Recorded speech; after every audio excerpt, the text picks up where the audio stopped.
18 தர்பார். வந்துட்டாயா. வணக்கம் மக்களே, வழக்கம் போல பரபரப்புக்கும் சுவாரஸ்யத்துக்கும் கொஞ்சமும் பஞ்சம் இல்லாம ஏகப்பட்ட விஷயத்த உங்களுக்காகவே கொண்டு வந்திருக்கோம். தர்பாரை தொடங்கிடலாமா? நானும் எத்தனை நாள் தான் சொல்லிக்கிட்டே இருக்கிறது, மனு கொடுத்து பார்த்தாச்சு, நேரில் போய் சொல்லியாச்சு, ஒன்றும் நடவடிக்கை இல்லை. இப்படி பண்ணா தான் சரிபட்டு வரும்னு சாலை அமைக்கிறதுக்காக ஒரு வினோத போராட்டத்தை நடத்திருக்கிறாரு அரியலூர்ல ஒருத்தர்.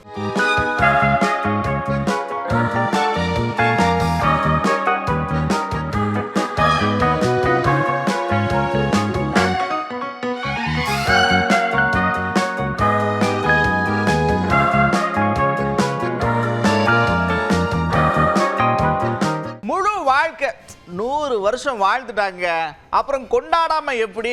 அங்க பாருங்க, 100வது பிறந்த நாளை எப்படி தடபுடலா கறி விருந்தோட கொண்டாடி தள்ளி இருக்கிறாங்கன்னு.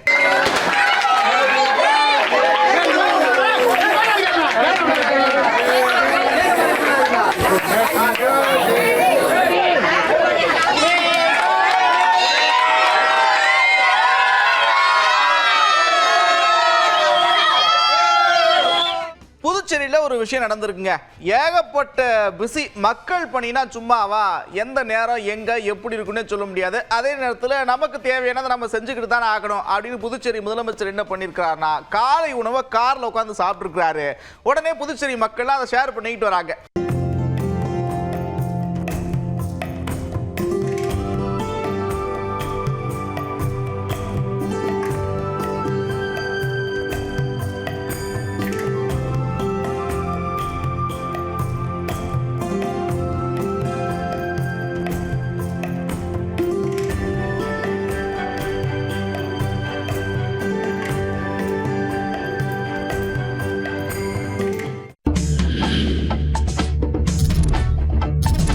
சென்னை 28ல் கிரிக்கெட் விளையாண்டது. அதுக்கப்புறம் அப்பப்போ நண்பர்களோட விளையாடுவது உண்டு. இருந்தாலும் இப்போ ஒரு எம்பியாக விளையாடுற ஃபீல்டு இருக்குல்ல, அது வேற ரகம் அப்படின்ற மாதிரி விஜய் வசந்த் கிரிக்கெட் ஆடி அசத்தி இருக்கிறார்.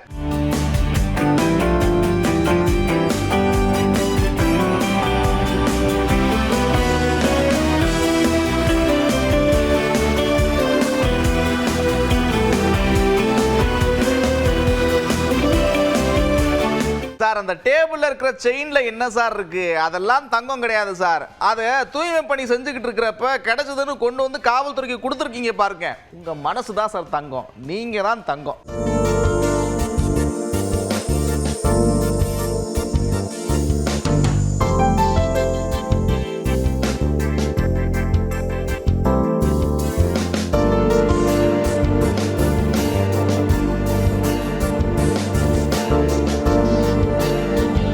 ராமநாதபுரம் மாவட்டம் கமுதி பக்கத்தில் ஒரு கிராமத்துக்கு சுதந்திரம் கிடைச்சு இத்தனை வருஷங்களா பேருந்து வசதியே கிடையாது. முதன் முறையா அந்த ஊருக்கு பேருந்து வரத அந்த மக்கள் எப்படி கொண்டாடி இருக்காங்கன்னு பாருங்க.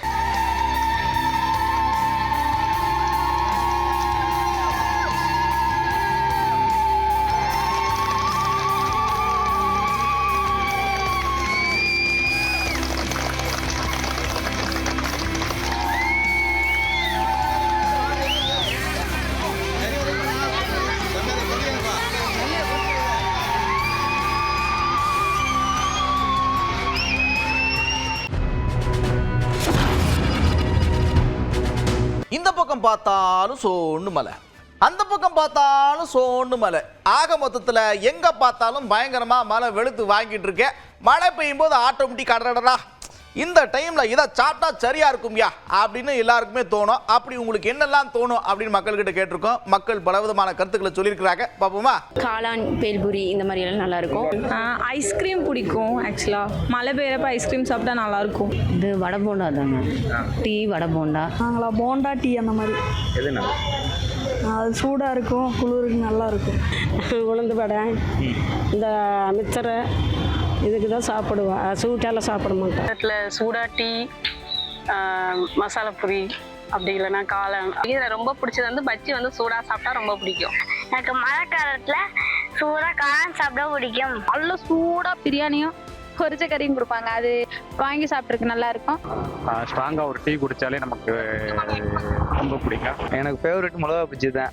அரிசி நல்லா வறுத்து இல்லைன்னா சோளத்தை நல்லா வறுத்து சாப்பிட்டா நல்லா இதாக இருக்கும். ஒரு தட்டாம்பேர் சாப்பிட்டு ஒரு சுக்காப்பி குடித்தா நல்லாயிருக்கும். சீனி கிழங்கு அவிச்சு வச்சு இட்லி பொடியை தொட்டுக்கிட்டு சாப்பிட நல்லாயிருக்கும். வீட்டில் வெங்காய பக்கடை போட்டு சாப்பிடும்போது டேஸ்ட்டாக இருக்கும். அது நைட் டைமில் சிக்கன் நூடுல்ஸ், சிக்கன் ரைஸ் அதெல்லாம் மழை டைமில் சாப்பிட்டா சூப்பராக இருக்கும். சிறுதானிய உணவுகள் அதிகமாக எடுத்துக்குவேன். எங்கள் வீட்டில் போய் சூப்பு போடுங்கன்றான். எனக்கு சூப் தான் ரொம்ப பிடிக்கும். காலத்தில் நிலக்கடலை, உப்பு கடலை, பட்டாணி இது போன்ற கடலை ஐட்டங்கள் தான் பெஸ்ட்டு ஸ்நாக்ஸாக நாங்கள் எடுத்துக்கிறது.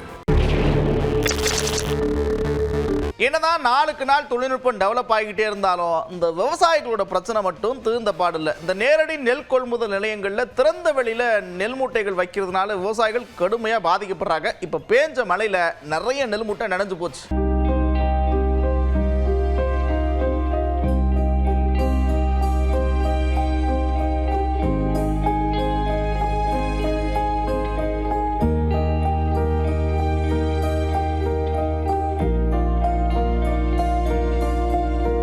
கிருஷ்ணகிரி மாவட்டத்தில் ஒரு விபத்து நடந்திருக்கு. கர்நாடக அரசு பேருந்தும் டூ வீலரும் நேருக்கு நேர் மோதினத்தில் 2 பேர் உயிரிழந்திருக்கிறாங்க. வாகனம் ஓட்டும் போது ரொம்ப கூடுதல் கவனமாக இருக்கணும். இந்த மாதிரி உயிரிழப்புகளை தவிர்க்கணும்.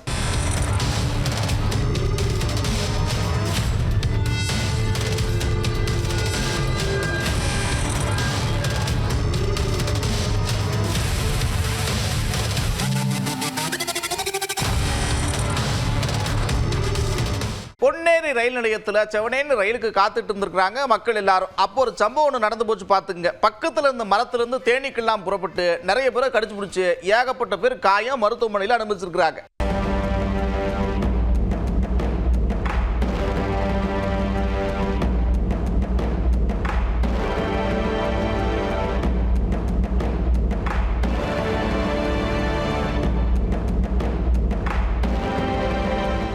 திருப்பத்தூர் பக்கம் இப்படித்தான் கார் ஒன்று போலீஸ் ஸ்டேஷன் பக்கத்தில் நிறுத்தி வச்சிருந்துருக்காங்க.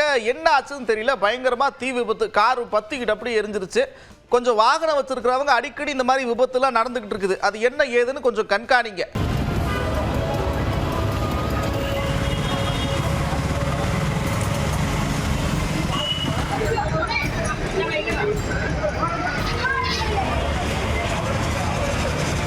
இந்த கோத்தகிரியில் கோடை சீசன் அப்படின்னால எல்லாரும் வெளியில் வந்துடுறாங்க.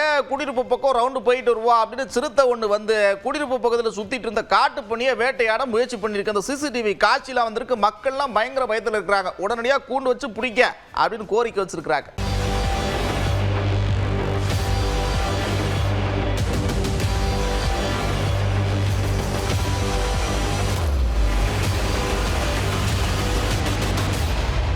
இந்த கள்ளக்குறிச்சியில் கெடில மாத்து குறுக்கே ஒரு பாலத்தை ஒன்று கட்டியிருக்கிறாங்க. நேற்று பேஞ்ச மலைக்கு பாலத்தில் ஒரு பகுதி உள்வாங்கிருச்சு. என்னங்க இப்படிலாம் நடக்குது? தரமற்ற முறையில் கட்டியிருக்கிறீங்க.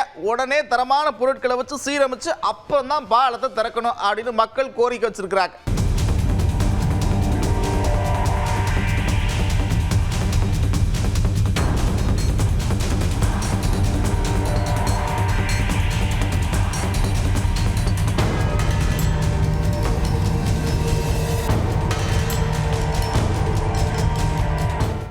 யார் பார்த்து திடீர்னு லைட் ஆஃப் பண்ணது அப்படின்னு மக்கள்லாம் கேட்க, லைட்லாம் ஆஃப் பண்ணலைக்க, அதுவே ஆஃப் ஆயிடுச்சு அப்படின்ற ஒரு சம்பவம் கன்னியாகுமரியில் நடந்திருக்கு. பஸ்ஸில் போயிட்டு இருக்கும்போது லைட் இல்லாதனால கண்டக்டர் என்ன பண்ணிருக்கிறார்னா டார்ச் வெளிச்சத்தில் டிக்கெட்டை கொடுத்துருக்கிறார்.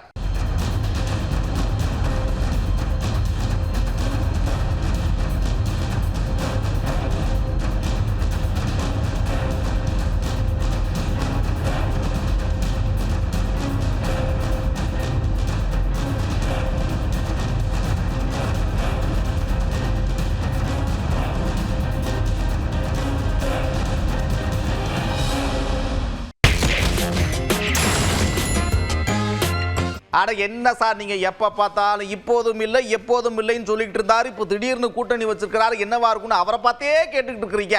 என்ன கூட்டணி, எதுக்காக கூட்டணி, எப்படிப்பட்ட கூட்டணி, இப்படி எல்லா விஷயங்களுக்கும் அண்ணன் விளக்கம் கொடுத்திருக்கிறார் பாருங்க. பாஜகவோடு இவர்கள் எப்படி கூட்டு சேரலாம் என்று சொல்லுகிறார்கள். நான் சொல்லுகிறேன், நாங்கள் பாஜகவோடு கூட்டு சேர்ந்திருக்கிறோம். கொள்கை அடிப்படையில் அல்ல, திமுகவை வீழ்த்த வேண்டும் என்பதற்காக நாங்கள் கூட்டு சென்றிருக்கிறோம். எங்களுடைய பொதுச் செயலாளர் எடப்பாடியார் அவர்கள் தெளிவாக சொல்லியிருக்கிறார், அரசியலிலே கூட்டணி அமைப்பது கூட்டணிக்கு கொள்கை வேறு, கூட்டணி வேறு. எனவே கூட்டணிக்கு ஒரே கொள்கை, கூட்டணி கட்சிகளுக்கு ஒரே கொள்கை இருக்க வேண்டும் என்பது அவசியம் அல்ல. நாங்கள் கொள்கையோடு இருக்கிறோம். கூட்டணிக்காக நாங்கள் கொள்கையிலே சமரசம் செய்து கொள்ளவில்லை. ஆனாலும் இந்த விமானம் தொடர்பான அந்த எக்ஸாம்பிள் இருக்கு பாருங்க, அல்டிமேட், அடிச்சுக்கவே முடியாது. அடுத்து இன்னொரு அண்ணன் என்ன சொல்றாருன்னா, தொடர் தோல்வி, எத்தனை தோல்வியை சந்திச்சாலும் சமரசமே கிடையாதுன்றார். 5 முறை 4 முறை பொது தேர்தலில் தோற்று, பல முறை இடைத்தேர்தலில் தோற்று, 2 முறை ஊரக உள்ளாட்சி தேர்தலில் உள்ளக தேர்தலில் தோற்று ஒரு கட்சி 5வது முறையும் களத்திலே தனித்து நிற்கப் போகிறது என்றால் அது இந்திய அரசியல் வரலாற்றிலே அது நாம் தமிழர் கட்சி மட்டும்தான். எந்த சமரசமும் இல்லை.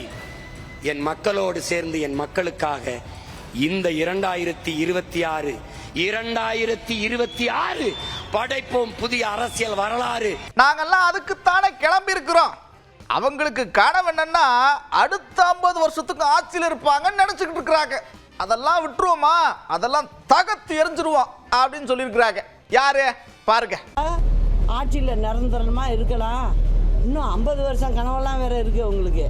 இன்னும் 50 வருஷம் ஆனாலும் இந்த நாங்கள் தான் ஆட்சிக்கு வருவோங்கிறாங்க. அதுக்கெல்லாம் முடிவு கொட்டுறதுக்கு தான் எங்கள் மாதிரி ஆள்லாம் புறப்பட்டுருக்கோம். அதையும் புரிஞ்சுக்கணும். அவங்க இயற்கை வளங்கள்லேருந்து வர்ற பணம் வருவாய் நேரடியாக அரசாங்கத்துக்கு வரலை. அதனால் மக்களுக்கு வேண்டிய திட்டங்கள் எதுவும் செய்ய முடியலை. இதுதான் நடக்குது. அவங்க சொல்றது கரெக்டு தான். 2026 அவங்க தான் அடுத்தடுத்து வர எல்லா தேர்தலையும் அவங்க தான், நான் மறுக்கவே இல்லை. ஆனால் ஒரே ஒரு சின்ன சேஞ்சு, ஆளுங்கட்சியா அதிமுகவும் எதிர்கட்சியா திமுகவும் இருக்கும். கொடுத்தேன் அப்படின்னு முன்னாள் அமைச்சர் ஒருத்தர் சொல்லியிருக்கிறார். ஆகவே திமுகவுடைய திமிரான பேச்சு, திமுகவுடைய தலைமை பேசுகின்ற பேச்சையெல்லாம் சகிக்க முடியவில்லை. 26 நாங்கள் தான், 36 நாங்கள் தான், 46 நாங்கள் தான், 56 நாங்கள் தான். ஆமா, எல்லாமே நீங்க தான் எதிர்கட்சி, எல்லாமே நீங்க எதிர்கட்சி. எல்லாத்துலயும் ஆளுங்கட்சி அதிமுக தான். ஆள் இடத்துல அதிமுக இருக்கும். எடப்பாடி முதலமைச்சர் இருப்பாரு. எதிர்வரிசையில அண்ணன் ஸ்டாலின் இருப்பார். அவருக்கு அந்த வாய்ப்பு இனிமே கிடையாது. வாய்ப்பு கொடுத்தார்கள் மக்கள். ஏதோ செய்ய போகிறார், வாராருன்னு சொல்றாங்களே, இவர் வந்து பார்க்கணும்னு சொல்லி கொடுத்தாங்க. வந்ததுக்கு அப்புறம் தெரியுது இவர் வந்ததுல பிரயோஜனம் இல்லை. அதனால அவருக்கு இந்த வாய்ப்பே கிடையாது. வாய்ப்பு என்பது பிரகாசமாக இருக்கக்கூடிய ஒரே தலைவன், உப்பாறு மிக்காரம்லா தலைவன் அண்ணன் எடப்பாடியார். அப்புறம் என்ன ஜாலியா சிரிச்சுட்டே ரசிச்சுட்டே பார்த்துருப்பீங்க. நான் கடை மூட நேரம் வந்துருச்சு. மறுபடியும் இதே மாதிரி ஒரு தர்பார்ல உங்களை சந்திக்கிறேன். அதுவரை விடைபெறுவது நான் நந்தா. இது 18 தர்பார். 18 தர்பார் வந்துட்டாயா.